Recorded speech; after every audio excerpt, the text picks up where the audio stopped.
live and die by their ideas. A well-crafted song with a strong melody, chord structure and feel makes for a good song much of the time. A well-crafted song with a strong melody, chord structure, feel and a heck of an idea makes for a great song. And it's as simple as that. When I first started, I wasn't really very clear about that. If we came up with an ordinary phrase like, "Rock me, baby," but we had a great chord pattern, guitar riff and feel, then we'd go with it. And because it was mostly an anthem or a nursery rhyme back then, the idea didn't have to be sensational. It just needed to yield enough lyric and melody for the singer to get it to work. But very few of those songs went down in history. They relied a lot more on large hair, wide flares and attitude than they did on making people actually think about the message, the story or the substance of the idea. As I progressed and as pop music began to grow up, we learned, usually by example from stunning songs by folks like the Beatles, Crosby, Stills and Nash and Joni Mitchell, that the better the idea was, the further the song could go, the deeper it penetrated the listener's brain. Songs that contained completely unique ideas like Penny Lane, Marrakesh Express and Big Yellow Taxi remain even today as outstanding examples of completely new and unique ideas. Ideas so powerful that they influence an enormous number of writers around the world, very much including me. I cannot emphasise enough the necessity of starting with a great idea. Now this is most often the title, and we'll discuss the whole title part of things next. But as we began to discuss in the previous chapter, once you learn to be writer aware, you'll begin to collect ideas. Some of these will be fairly common sayings, phrases or situations. So in order to use them, you must then come up with a unique way of treating them. Or they can be very different sayings, phrases or situations, and they immediately take your imagination somewhere it hasn't been before. And you can be reasonably sure that if those ideas can do that to you, they'll do it to an audience as well. They'll communicate at a very high level. Let's look at a few ideas for getting ideas.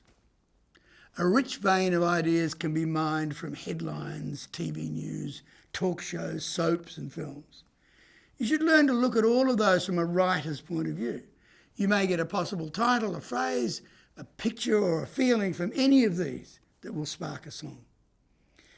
You should look at book chapter headings. Book writers are often really creative with these. And don't be afraid to go back into older books. Also browse through TV guides, poetry and painting catalogues, old songbooks, hit charts and old film catalogues. There are some real gems hidden in there. The local library may well be your best friend. And please remember, you can't copyright a title, although you'd probably be ill-advised to write a song called Sgt. Pepper's Lonely Hearts Club Band. Listen for new popular catchphrases. If they're currently on the lips of everyone and no one has used them in a song yet, as far as you know, grab them and get them into a song. It plugs right into what's current and people will respond because it's very familiar and probably cool. Years ago, I wrote a song for John Farnham that won the outstanding prize in the Tokyo International Song Festival. It was one of those deadline situations where I was on the last day that songs could be submitted and I still hadn't come up with anything. Then a friend of mine from a radio station in Sydney called to tell me that she'd been to see some new artist perform the night before and that he'd been magic. The band was magic and the whole experience was, well, magic. It was obviously the new phrase.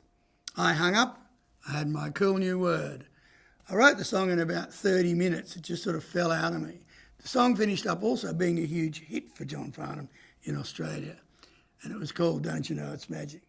A slightly more difficult way, but very cool if you can do it, is to distill an historical or current event or situation down to a simple idea, title, or a featured line.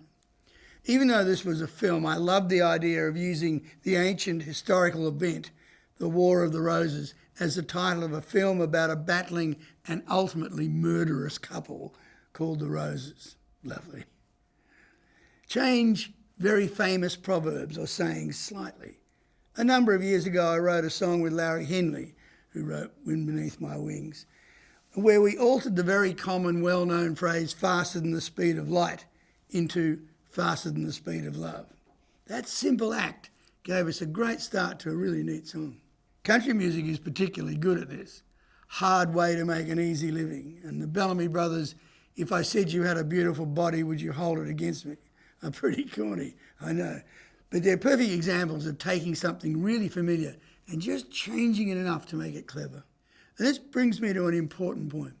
The real trick to all this isn't so much finding the good stuff, it's how you treat it afterwards.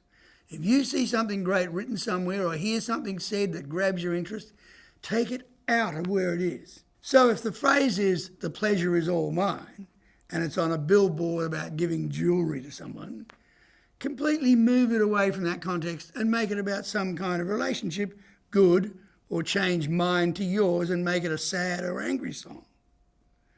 I confess to listening to people's conversations sometimes. I know it's a bit uncool, but the hidden value is that these conversations are real. So let's say there's a couple sitting behind you on a train and they're arguing. Then there could well be something said along the way in the heat of the moment that encapsulates beautifully their argument, their differences, or their whole scenario. But take that set of words or the sentiment away from their situation and use it for a completely different scenario. Dream up your own scenario using what was said. Then it will be unique to you. This simple trick works for all the suggestions above. When you find a title, a phrase, or a sentiment that grabs you, remove it from the original context and build your own. That's why I love what they did to War of the Roses. A couple of other tried and true sources are universal causes, "I am woman, I will survive," and anthems like "Born in the USA" or "Love the One You're With." Finally, a good way to break partial writer's block and to develop a big scenario by breaking it into sections is to write a suite. These are difficult to do in their entirety, and the concept has to be extremely strong to be able to sustain a long multi-song piece. But you don't have to actually do that. You can use this to generate ideas. If you get a fair way into a song and it grinds to a halt, begin another one. Take a character or an emotion out of the first song and use it as a new idea for the second song. You may not finish that one either, but take an element out of the second song and try a third. Trust me, if you can do this, it really works. The good things about this process are, 1, you're moving forward. You're not still bogged down with the first idea. 2, you only need one of these parts to be great and to finish it, and the whole exercise is worth it. It's pretty obvious that you'll be more likely to yield actual titles rather than secondary phrases or sentiments for most of the above methods. So let's discuss the title and how it fits into the picture.